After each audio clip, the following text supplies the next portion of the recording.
Ayan, isang magandang tanghali sa inyong lahat. Nandito uli ang inyong Inday, ang small but terrible na tindera ng bayan. So yan, nagbabalik ang inyong Inday. Andito po ako guys, meron lang po akong i-share sa inyo. Sana ma-inspired po kayo sa lahat po ng mga baguhan, sa lahat po ng mga small YouTuber na kakaumpisa pa lang po. Meron lang po akong i-share sa inyo. Baka sakaling makaka-inspired, no? So, ngayon, ang inyong lingkod ay i-share ko lang sa inyo dahil nag-stop po ako, huminto po ako sa pagbablog, pero hindi po, nagpapahinga lang, pero hindi po ako nag-stop, no? So, iba kasi yung, kaya sabi nila, pwedeng magpahinga, pero wag tumigil. Ayan. So, ang ano ko kasi, hindi ko pa rin tinigil yung mga ano ko sa YouTube. So, i-share ko lang sa inyo guys. Ang inyong lingkod ay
nakikita nyo yung mga views ko, magkano lang naman. Lalo na ngayon na bihira na lang talaga ako, hindi na ako nakikita masyado. So, hindi ko talaga akalain na may sasahurin ako. Nagulat na lang ako nung nakaraan na nag-email sa akin si Google na sabi, meron na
ilagay ko dito sa Swift BIC. Ito ilagay mo ganito, sus mali naman pala. Buti na lang sabi sa akin ng manager, ma'am, ano po ba, ito po yung Swift BIC, Swift code natin ma'am ha, sa mga remittance.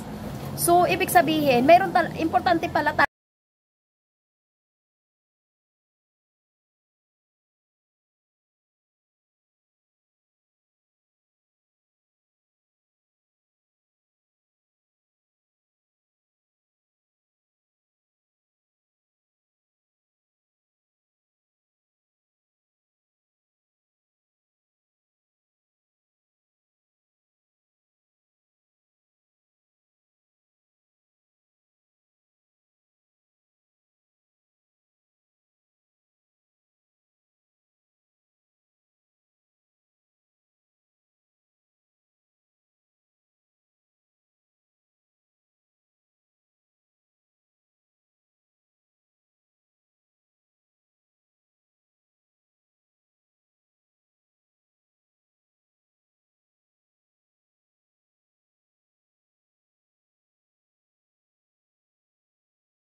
banking, no? So, ayun, nung in-inquire ko siya, ayun, pumasok na, salamat sa Diyos. At may sahod na si Inday Girly. So, maliit lang naman, pero malaking bagay.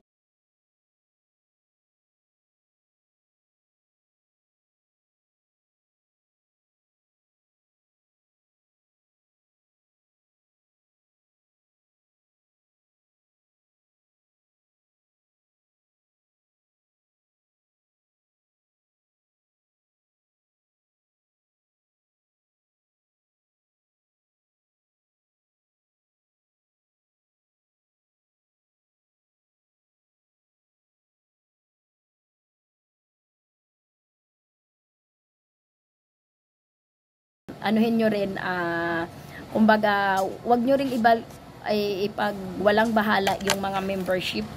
Ayun guys, continue tayo dahil mayroon pong bumili, may interruption tayo. So ayun guys, sa lahat po ng mga nag-uumpisa dyan, tuloy-tuloy nyo lang po ang pagbablog, lalo na sa mga monetize channel na.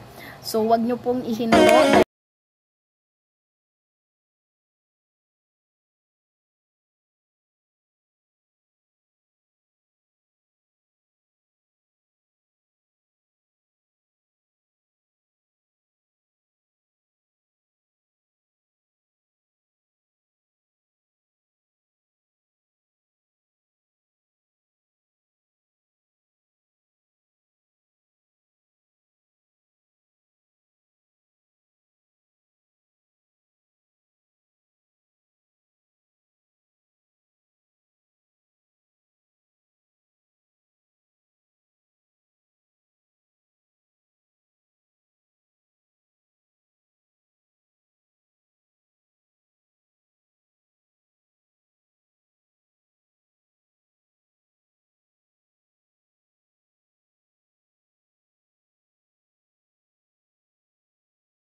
No, balaton nyo na lang, charot. Ayan, balaton nyo na lang din sa akin.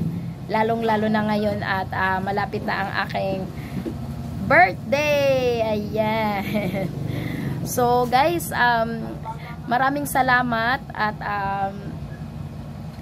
nakasahod na tayo, nakatikim na rin tayo ng katas ng YT. Sulit na ang ating pagod noon, sulit na yung ang ating puyat noon at sulit na rin yung mga na-spend natin na mga, mayroon din tayo mga nabitawan sa GCash. So, nabawi na rin, pero never akong talaga, never akong namuhunan ng malaki, never ako nagbitaw ng malaki, never akong para ma-monetize lang. Sariling ko lang po yun talaga. Sariling diskarte, sariling pakikisama, dahil dito sa mundo po ng YT, kung hindi po kayo marunong makisama, wala pong mangyayari at tayo'y magiging kulelat. So, kailangan po nating sa mga bagong hindi po madali para ma-monetize, no? Ang hirap kunin ang 100, ang hirap kunin ang 1,000 na subscribers. Ang hirap kunin ang 1,000 na watch hour. Ilang puyat ang gagawin mo dyan, ang hirap. Tapos pagkatapos mo nang monetize, akala mo sasahod ka na. Sa lahat po ng mga nag-e-expect, no?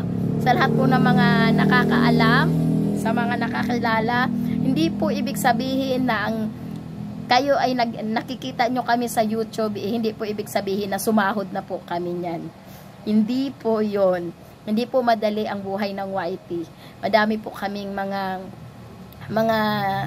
pinuhunan dyan, no? Madami po kaming pinuhunan ng mga, lahat ng mga, para lang makasahod. So, at saka wag po kayong mag-expect na porket nakita nyo kami nag-YouTube, nakita mo kaming nagbablog, sumasahod kami ng malaki. Hindi po. Hindi po malaki yung sahod. Depende po yun sa views. Kung sikat ka naman, syempre, sasahod ka ng malaki. Malaki ang review mo, malaki ang pumasok. So, ayun.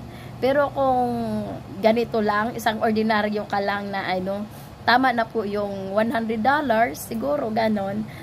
Pero hindi po yun buwan-buwan. Ilang biruin nyo naman ako, tingnan nyo ako, umabot na ng almost 2 years bago ako nakatikim. ng katas ng YT. Pero at least, 'di ba, hindi mo inaasahan may darating. So ayan.